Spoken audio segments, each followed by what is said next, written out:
Relay, we're covering today's top boxing news. Ow!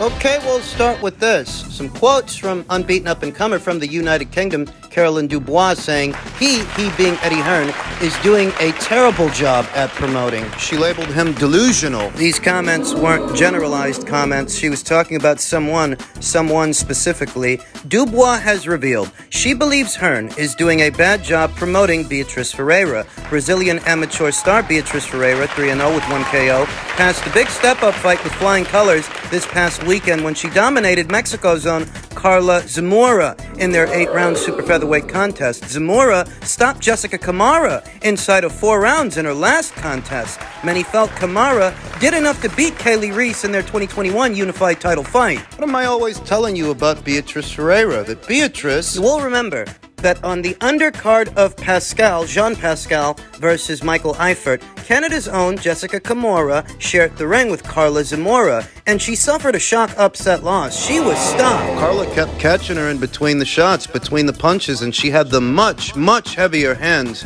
of the two. This past weekend, Beatriz Ferreira shared the ring with that same Carla Zamora and outpointed her, which says a lot, it being that Beatriz only has a handful of fights, less than a handful. She's amazing. Immediately after the fight, Beatriz's promoter, Eddie Hearn, responded to a tweet in an interview with Matchroom Boxing saying, "I saw someone tweeted, what a fight Ferreira versus Dubois would be. Why not make it now? Ferreira doesn't want to be marinated. She wants the big fights now. That's a war." He's saying that Caroline and Beatriz should fight straight away. Seems to me that Caroline Dubois, who's taken a liking to calling out Dixon, another Matchroom fighter. And it seems to me that Caroline doesn't have the same energy that she has for Beatriz. Now, I want to make this clear that I have a high opinion of all 3 fighters, Caroline Dubois, Beatriz Ferreira, Dixon. But there is a big difference in fighting Dixon and fighting Beatriz Ferreira. Let's not beat around the bush. Caroline Dubois knows exactly what that difference is. The 2020 Olympian slammed the promoter Eddie Hearn, for the job he was doing with the Brazilian, believing that she should own a slot on the main card rather than the prelims where she had her last 2 fights. I think Eddie needs to do a lot better job. He's got the Olympic silver medalist before the bell. It's a joke. No, it's not. You're just nitpicking. Having Beatriz Ferreira on the prelim card instead of the main card, it being that Beatriz, she only has, 2-3 pro bouts, a Brazilian national. Putting her on the undercard is fine. The prelim card, while she continues to develop fight by fight, there's nothing wrong with that. And I hardly think that Matchroom and Eddie Hearn, who have done a fantastic job promoting several female fighters, not just Katie Taylor. You're telling them that they're doing a piss-poor job promoting a female fighter. Are you serious? Sounds like excuses to me. It sounds like excuses to forego a Beatriz Ferreira fight. Listen up. If me and her fought, I guess he'd have us the first fight on the card the way that this is going. He's doing a terrible job at promoting. He's talking about me jumping in the ring with her. What? For pennies? What were you going to pay Dixon? Dixon, who you've been happy to call out for weeks and months. Beatriz Ferreira is a Matchroom fighter, the same as Dixon. One good turn deserves another, and Beatriz and Caroline, they have a lot more in common than Beatriz and Rhiannon. Both Beatriz and Caroline, they're both Olympians. They both come from a great amateur background. Caroline knew exactly what she was doing when she was calling out Rhiannon instead of Beatriz. She's making this about the placement of Beatriz Ferreira's fight. She's making this about promotion when both Dixon and Beatriz Ferreira have the same promoter. You were happy to call out one. It's a goddamn difference. You know what the goddamn difference is. We all do. She's not in a hurry to fight Beatriz. Dubois doesn't believe the time is right for a fight with Ferreira, which could rightly be marinated into a significant fight and potentially a unification. Ferreira, as a Brazilian who doesn't speak English, is always going to be harder to build in the US and the UK compared to a British Olympian. She's a great champion. She's just as good, even better than Michaela Mayer, Dubois commented on Ferreira. You're telling me she just outpointed the same Carla Zamora that knocked out Jessica Camara in only 4 rounds. He being Eddie Hearn, would have us fight for nothing. I'm not fighting a person who he doesn't even think is good enough to put on the main card. He's delusional. You're delusional. He doesn't put Dixon on the main cards, but you were happy to fight her. Why aren't you as happy to fight Beatriz? Because it's a more even fight. As stated, I have a high opinion of all 3 of these fighters, Beatriz Ferreira, Caroline Dubois, and Rhiannon Dixon. But what separates Rhiannon from the aforementioned two is that she's not an Olympian. She doesn't have the same amateur background as Carolyn and as Beatrice. That's why Carolyn was in such a hurry to fight her, but she ain't got that same energy for Beatrice. I figured she wouldn't. The 22-year-old spoke highly of the Brazilian's ability and argued that the risks-rewards factor in the matchup doesn't weigh up as of yet. She also labeled Hearn delusional for suggesting the fight should be next and criticized him for not placing her higher up on the card of her fights, whilst Dubois has been as high as chief support on a card. Yeah, because you have more fights than Beatrice, though. Don't pretend you're too good to fight an undercard fighter. Rhiannon Dixon is an undercard fighter. She's fought on prelim cards the same as Beatrice Ferreira. We all know why she wants to hold off on fighting Beatrice. It's because it's a more even fight and a more dangerous fight, albeit a more sensible fight. You want to fight a matchroom fighter? Here's Beatrice. What do you want to do? And I don't expect any of these matchups to take place in the near future. They're all on separate paths. But it appears that Eddie Hearn knows exactly what he's doing, and he's raised the stakes for Carolyn Dubois. You're over there on Sky Sports and Boxer talking about matchroom fighters. I got your matchroom fighter. Hope you brought your dance shoes, because you're going to need them. Never mind, Rhiannon. What about Beatrice?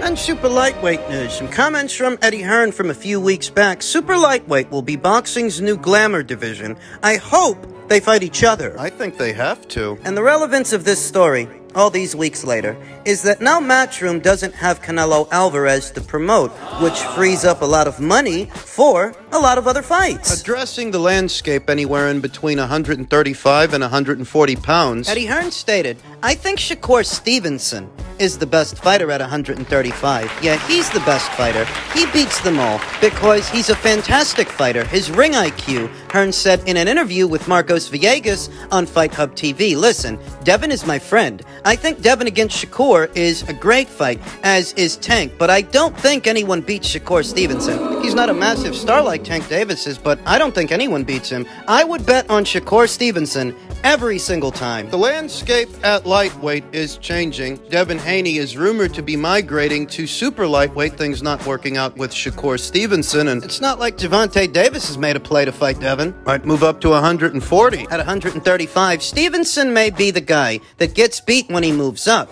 He started at featherweight. Over time, the special guys get beat by moving up divisions, said Hearn. I think 140 is the new glamour division coming over the next year. They are all moving up. There is a lot of talent there. I hope they all fight each other. They might. Devin may join them, but Shakur Stevenson, he really just got to 135 pounds. The Yoshino fight was his first fight in the men's lightweight division, and I don't imagine he's going to be moving up anytime soon. Now, when it comes to 140, it could very well become... Could become one of the hottest weight classes in boxing. If Devin moves up there, Teofimo is already there, as is Regis Prograis, his adversary, Subriel Matias, Subriel, who's been ordered to fight Shogun Ergashev by the IBF. Things are shaking, rattling, and rolling at 140 pounds, and it's just like Eddie Hearn says it is. Very soon in the coming year, this could easily become one of the hottest weight classes in boxing. You have to figure that they're gonna have to fight each other. Most recent news out of the division is that BoxingScene.com has confirmed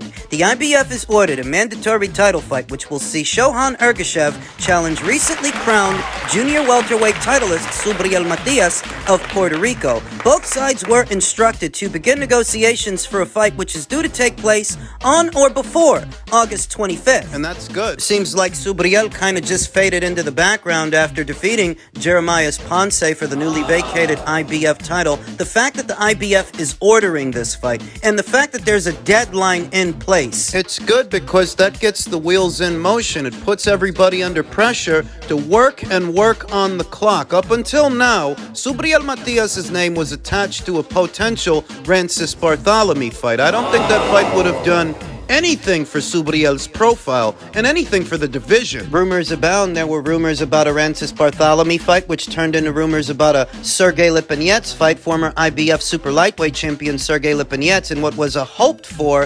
voluntary title defense. Shogun Ergashev, he's a mandatory. Thus, anyone else and everyone else has to take a back seat to Shohan Ergashev. Because the IBF title was vacant when Subriel Matias won it, he's subject to their bylaws. The winner of the vacant title must make his mandatory defense against the leading available contender as designated by the championship's chairman within 6 months after his acquisition. By him in a contest scheduled for 12 rounds against the leading available contender as designated by the championship's chairman. Subriel is not at liberty to sit on that title without defending it. Taking his sweet time, the turnaround time for vacant title winners to honor a mandatory title defense is 3 months less than the traditional 9-month period. Matias is guided by Juan Arengo's Fresh Productions and has fought under the PBC umbrella for each of his last 5 contests. Ergashev is represented by Salidia Promotions. And Dimitri Salita has been doing a bit of business with Matchroom as of late. Jermaine Franklin, that's one of his fighters. After Subriel Matias picked up the IBF title, rumors abound. There were rumors that he was approached by Matchroom to perhaps sign with them so that we can see that pro-grade fight materialize. Now, those rumors, they weren't realized, but you have to figure that beyond the Ergashev fight, if Subriel Matias wins, it behooves him to hurry up and strike a deal with Matchroom, because it's not like he's going to get a Rolly Romero fight on the PBC side of things. Rolly's under orders to fight O'Hara Davies, and if Rolly has it his way, he'd sooner fight Ryan Garcia or Gervonta Davis for a second time. I don't think Subriel is on his radar. I don't think he's on Davis's radar either. But he is on Matchroom's radar. He is on Regis Progray's radar. And if Subriel beats Shohan Ergashev, it behooves him to get over there to the Matchroom and his own side of things. Now, if he loses and Shohan Ergashev becomes IBF champion, well, he's promoted by Dimitri Salita, and he has no commitment to Showtime and the PBC. So in that situation, Dimitri Salita can take him over to Matchroom and see what he's worth to them. Pretty sure that Matchroom, given the position they're in, they'd be willing to put up a sizable offer to bring Shohan Ergashev to their side of things in that situation, because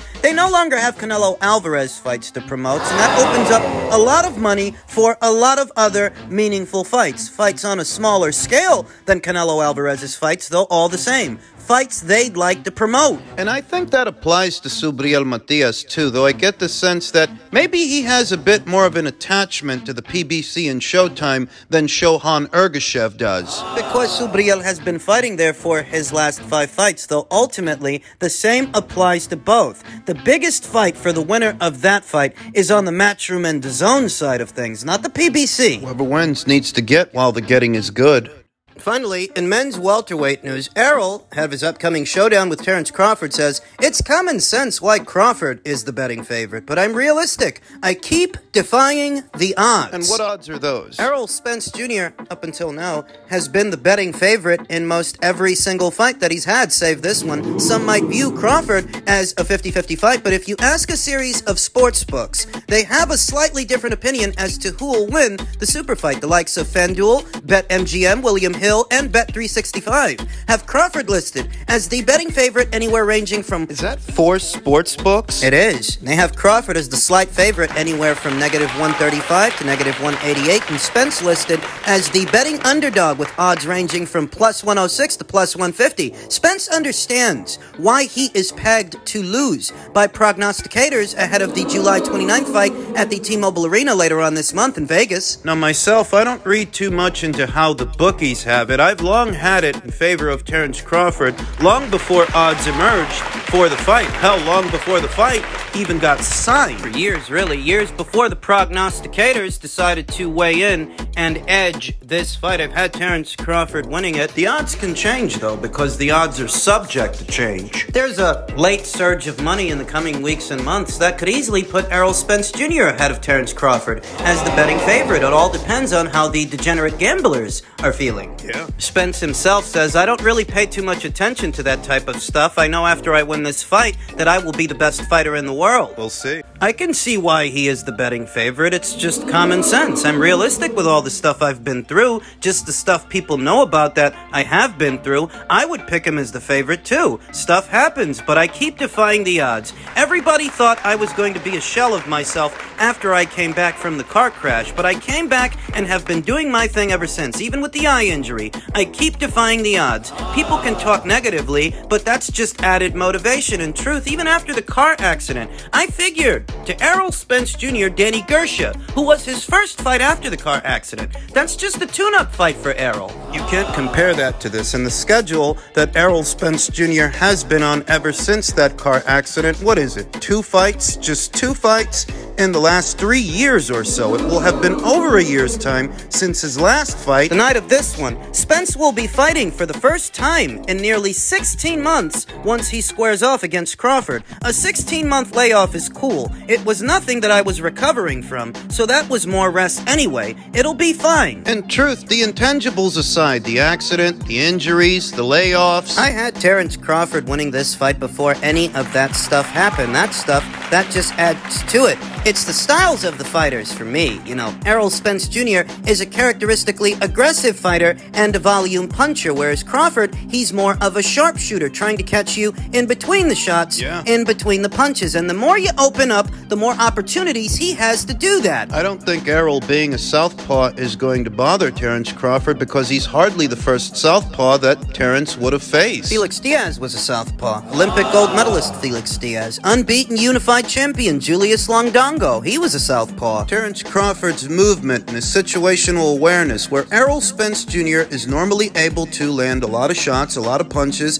I think Terrence's maneuvering abilities will shave something off Errol's work rate, his ability to land punches. Those counter punches might simmer him down a bit, and if they don't, if he's feeling ballsy, he's gonna get caught. That's it. Errol's no defensive wizard. He's been cracked by lesser fighters, lesser punchers than Terrence Crawford. I remember that Sean Porter hurt him 2 times in their fight, and all the jabs that Kell Brook landed years ago when Errol first became a champion. It was way before the car accident. Both of those fights were. We have often heard about Errol Spence Jr.'s size over Terrence Crawford, and he is a beefier fighter than Terrence Crawford, but not so physically imposing that Terrence can't catch him. Terrence isn't a small welterweight. When you think about the Porter fight, Sean Porter, a much shorter, stumpier fighter than a Terrence Crawford, hardly a sharpshooter like Terrence. If Sean can land meaningful punches on Errol, then so can Terrence. But Terrence has proven to be a bigger puncher than Sean. Lest we forget, he actually stopped Sean. Errol didn't. Those are the facts. More than odds makers and how they have it, more than intangibles and Errol's sparse schedule of activity the last 3 years, it's the styles of the fighters. It's the styles that make me lean towards Terrence Crawford. What we've seen fight by fight, what is consistent and what isn't. You open up on Terrence as much as you open up on everybody else, you're gonna get caught. That's how I see it, and I guess that's how the bookies see it as well.